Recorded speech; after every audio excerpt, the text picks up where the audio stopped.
तो hey everyone, कैसे सभी जेईई मेंस और एडवांस का अगर प्रिपरेशन कर रहे हो या करने वाले हो तो तुम्हारे लिए वीडियो बहुत इंपॉर्टेंट होने वाली है, क्योंकि मैं अभी मैथमेटिक्स और फिजिक्स का ऐसा कौन कौन सा मोस्ट वीवीआई टॉपिक होता है, चैप्टर होता है जो जेईई मेंस और एडवांस में पर ईयर रहता ही है, इसके बारे में बतलाने वाला हूँ। ध्यान से इसको एब्जॉर्व करना और अपने पढ़ाई में इसको अच्छे से इंप्लीमेंट मारना। जहाँ तक कि सिलेबस की बात है जेईई मेंस का, तो जेईई मेंस का सिलेबस ऐसे तो 11th-12th का जो पढ़ाई होता ही है उसका सिलेबस फिक्स होता है। जेईई मेंस का सिलेबस पर ईयर का फिक्स होता है, लेकिन जेईई एडवांस का सिलेबस 11th-12th का तो होता ही है, साथ साथ उसके सिलेबस में पर ईयर अपडेट होते रहता है कि हाँ इस जेईई एडवांस का सिलेबस आज इस साल जो है ये हुआ, अगले साल वो हुआ। यानी जेईई एडवांस का सिलेबस फिक्स नहीं होता है, उसमें हर साल कुछ ना कुछ नया जो है जोड़ दिया जाता है, अपडेट कर दिया जाता है। ठीक है, ये मैंने कुछ सिलेबस के बारे में बतला दिया। ऐसे कुछ इंपॉर्टेंट जो है चैप्टर होते हैं जो दोनों में बहुत ज़्यादा मोस्ट वैल्यू रखता है, मैथमेटिक्स का और फिजिक्स का। वो कौन सा है? तो मैथमेटिक्स में सबसे पहला जो वैल्यू रखता है वो है calculus.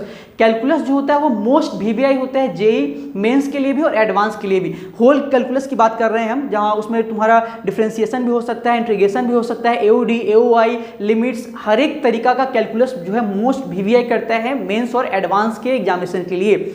Second, matrix and determinant, ये जो है ये भी क्लास 12th का चैप्टर है, ये भी मोस्ट वीवीआई चैप्टर है, मैट्रिक्स और डिटर्मिनेंट। और जो चैप्टर होता है वो ट्रिग्नोमेट्री। ट्रिग्नोमेट्री भी जेईई एडवांस के लिए और जेईई मेंस के लिए बहुत इंपॉर्टेंट है। ये क्लास 11th से ही स्टार्ट हो जाता है। अगर जो भी बच्चे 11th के इस वीडियो को देख रहे हैं उनको अभी से ही ट्रिग्नोमेट्री पे जो है अच्छा से फोकस करना है, क्योंकि ट्रिग्नोमेट्री अच्छा रहेगा तभी तुम्हें कैलकुलस तुम्हारा अच्छा होगा, नहीं तो ट्रिग्नोमेट्री खराब हुआ तो कैलकुलस भी तुम्हारा खराब हो जाएगा। तो ट्रिग्नोमेट्री क्लास 11 से ही अच्छा करना है, और अगर जिसका गड़बड़ हो चुका है उसको इस पे फोकस अच्छे से कर लेना है, तभी जाके मेंस क्लियर होगा, तब जाके एडवांस क्लियर होगा। उसके बाद जो है ये भी क्लास 12th का चैप्टर होता है वेक्टर अलजेब्रा और 3D ज्योमेट्री। ये भी बहुत इंपॉर्टेंट चैप्टर होता है, ये फिजिक्स में भी रिलेट करता है। वेक्टर अलजेब्रा और 3D ज्योमेट्री ये भी तुम्हें आना चाहिए। ऐसे तो वेक्टर अलजेब्रा क्लास 11th के फिजिक्स में ही आ जाता है, लेकिन क्लास 12th के मैथमेटिक्स में वेक्टर अलजेब्रा पूरा ब्रीफली पढ़ना है, और बहुत इंपॉर्टेंट चैप्टर होता है वेक्टर अलजेब्रा और 3D। ये भी जो है तुम्हारा इस पर फोकस अच्छा होना चाहिए। नेक्स्ट जो चैप्टर होता है complex number and quadratic equation, ये भी मोस्ट इंपॉर्टेंट चैप्टर है। Complex number and quadratic equation ये क्लास 11th का मैथमेटिक्स का चैप्टर है, इस पे फोकस अच्छा होना चाहिए, क्योंकि कॉम्प्लेक्स नंबर के बारे में तुम्हें बहुत अच्छे से मालूम है कि रियल और इमेजिनरी पार्ट को जोड़ते हैं तो अब कॉम्प्लेक्स नंबर बनता है। तो ये भी एक नया चैप्टर आता है क्लास 11th में और बहुत इंपॉर्टेंट चैप्टर होता है।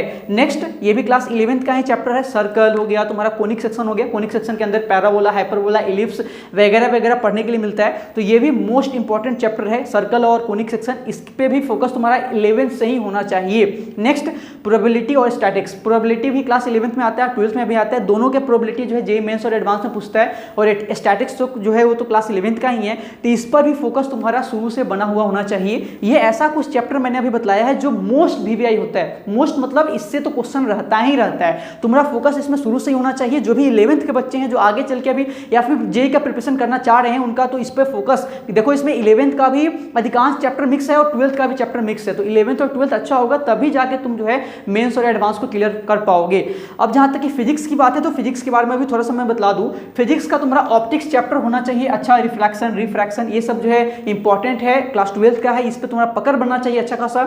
नेक्स्ट मॉडर्न फिजिक्स तुम्हारा अच्छा होना चाहिए, थर्मोडायनेमिक्स अच्छा होना चाहिए, करेंट इलेक्ट्रिसिटी ये भी क्लास 12th का चैप्टर है, ये भी तुम्हारा अच्छा होना चाहिए, इस पे पकड़ अच्छा होना चाहिए, इसका न्यूमेरिकल्स वगैरह तुमसे बनना चाहिए, थ्योरी वगैरह तुम्हें इसका मालूम होना चाहिए। नेक्स्ट इलेक्ट्रोस्टैटिक्स भी तुम्हारा अच्छा होना चाहिए, हीट एंड अदर चैप्टर्स भी। ऐसे तो ये मोस्ट होता है, मोस्ट वीवीआई चैप्टर होता है, जैसे कि मैंने पहले भी बताया कि मेंस का सिलेबस तो फिक्स होता है, लेकिन एडवांस का सिलेबस पर ईयर अपडेट होते रहता है, तो ये चैप्टर्स तो मोस्ट वीवीआई तुम्हारे लिए है ही, लेकिन इसके अलावा भी चैप्टर्स पे ध्यान देना है, जो बाकी चैप्टर्स हो या फिर तुम्हारे जो बाकी कोचिंग के सर बता रहे हैं उस पर भी ध्यान देना है। ये मोस्ट वीवीआई है, वो मैंने बताया कि मैथमेटिक्स के लिए और फिजिक्स के लिए मोस्ट वीवीआई चैप्टर्स कौन होता है जेईई मेंस और एडवांस के लिए, जिस पे फोकस तुम्हारा होना चाहिए, तभी जाके मेंस और एडवांस क्लियर हो पाएगा, नहीं तो बहुत ज्यादा मुश्किल है भैया। एडवांस तो एक अलग लेवल का ही एग्जाम होता है, मेंस तो क्लियर कर भी लोगे, लेकिन एडवांस में जाके अटक जाओगे अगर इस चैप्टर्स पे तुम्हारा अच्छा खासा पकड़ नहीं है। तो अपने चैनल पे एक प्लेलिस्ट बनाया गया है जेईई सीरीज नाम से, वहां पे जेईई मेंस और एडवांस का हर एक डिटेल बताया जा रहा है, वहां पे जाके तुम जेईई एडवांस और मेंस का हर एक डिटेल देख सकते हो। अगर किसी और प्रकार की कोई क्वेश्चन है कमेंट सेक्शन में डाल देना, अगली वीडियो में उसको जरूर सॉल्व करा जाएगा तुम्हारे जेईई के सिलेक्शन के लिए और जेईई का प्रिपरेशन के लिए। All the best. आज के लिए बस इतना ही, मिलते हैं अगली वीडियो में। Have a good day, bye bye, take care.